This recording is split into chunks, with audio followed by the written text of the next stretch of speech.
Hello, আজকে day 18। আজকের topic কী হতে পারে? আজকের টপিক হচ্ছে ছুটিতে বাড়ি আসা। হ্যাঁ, ছুটিতে বাড়ি আসা। আমি এটা খুব ফেস করি ভাই। আমি বিগত 2018 সাল থেকে বাইরে থাকছি। বাইরে থাকছি বলতে বাড়ির বাইরে। এবার যখন আমি বাড়ি মানে যেখানে পড়াশোনা করি সেখান থেকে যখন বাড়ি আসি তখন 2-3টে জিনিসের সম্মুখীন আমার হতে হয়। এক হচ্ছে কবে এলি? সবাই আমাকে জিজ্ঞেস করে কবে আসলি?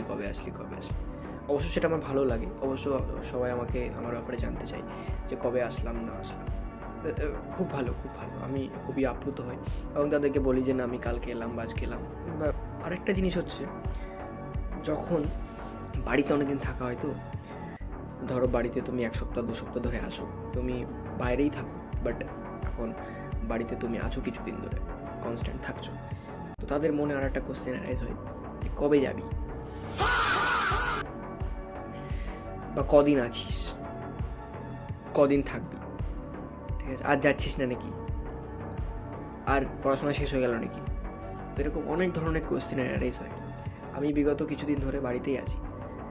তো আমি এইগুলো খুব ফেস করছি। বেশিদিন বাইরে থাকাও মুশকিল, আর অনেকদিন ধরে বাইরে থেকে বাড়িতে থাকাও মুশকিল। তো কোন দিকে যাবে?